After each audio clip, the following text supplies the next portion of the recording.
Hello again, my name is Gabe Zolna. This is the 16th of January 2019.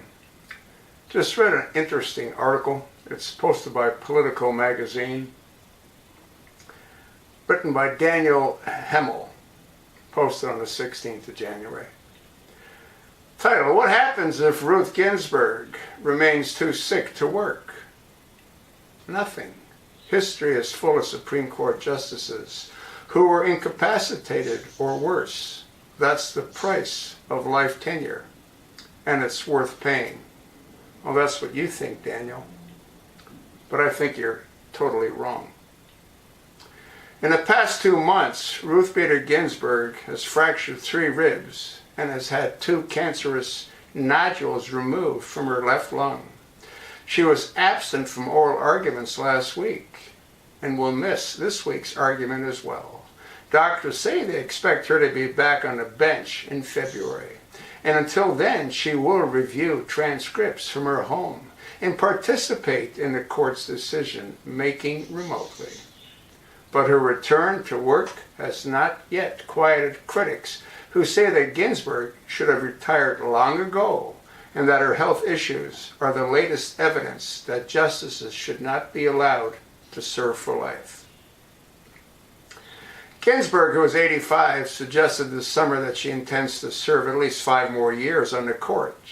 She is far from the first justice to linger on the bench into advanced age. John Paul Stevens retired at 90 in 2010, making him the oldest serving justice since Oliver Wendell Holmes stepped down from the bench 2 months shy of his 91st birthday in 1932. Stevens' extended tenure produced significant less hand-wringing than Ginsburg's, a contrast partially attributed to Stevens' hale health, but has possibly been driven by the gender bias that Ginsburg has battled through her career. Yet while the focus on Ginsburg may be out of proportion, the concerns generated by graying judiciary cannot be blatantly dismissed. Fears of judicial geocrocity have flared up several earlier points in American history, including long before the court had any female members. The late Antoine Scalia waved off the idea of limiting the terms of justices as a solution in search of a problem. But the problem is not an imaginary one. Some justices really have clung to their positions long after their mental health faculties have left them. Well, what this says is that they need to be evaluated by mental health professionals. And that's what this says. Justice Henry Baldwin, oh, by the way, so did the senators and congressmen. Justice Henry Baldwin remained on the court for nearly a dozen years after his 1832 hospitalization for incurable lunacy. One of Justice Nathan Clifford's colleagues described him as a babbling idiot in the final years before his death in 1881. Maybe Alzheimer's kicked in, huh? Justice Stevens Field in the mid-1890s and Justice Joseph McKenna in the early to mid-1920s each reportedly spent the end of their tenure in a haze. Mental decrepitude on the Supreme Court has continued into the modern era, as historian David Garrow has documented. Frank Murphy, who also served in 1940, was likely addicted to illegal drugs by the end of his tenure, and his biographer wrote that on at least one occasion, with Murphy in absentia, his law clerk and 2 fellow justices jointly decided what Murphy's vote should be. Justice Charles Whittaker teetered on the brink of nervous breakdown for much of his 5-year stint on the court in the late 1950s and early 60s. Hugo Black stayed on for more than 2 years after his wife concluded in 1969 that his mentality has been impaired.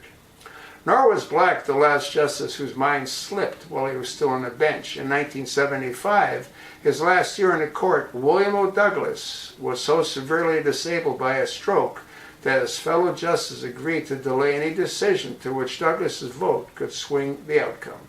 Justice William Rehnquist developed a dependency on a sedative that caused him to experience hallucinations during withdrawal. At one point, in late 1981, he tried to escape from George Washington University Hospital in his pajamas. Rehnquist recovered, but two of his colleagues, Lewis Powell and Thurgood Marshall, faced doubts about the mental capacities at the tail end of their careers. The history of cognitive decline on the High Court teaches two lessons. It's not just the High Court. You think Nancy Pelosi's got all of her marbles? How about Maxine Waters? How about Chucky Schumer, huh?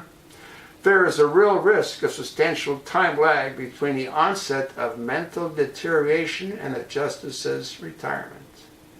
But second, and as important, there is a risk that cannot be contained. No justice, no matter how damaged, can do serious doctoral damage without the acquiescence of at least half of his colleagues. You want to read the rest of the article? I mean, this is totally insane. This guy who wrote this is an idiot.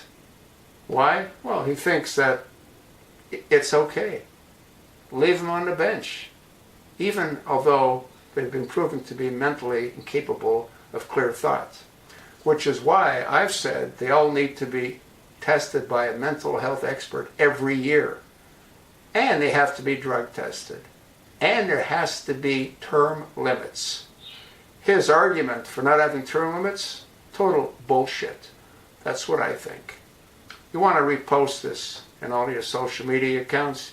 You want to pass it along to your like-minded friends. Ginsburg needs to have been removed a long time ago. And she isn't the only one, right, Nancy Pelosi? Right, Maxine Waters?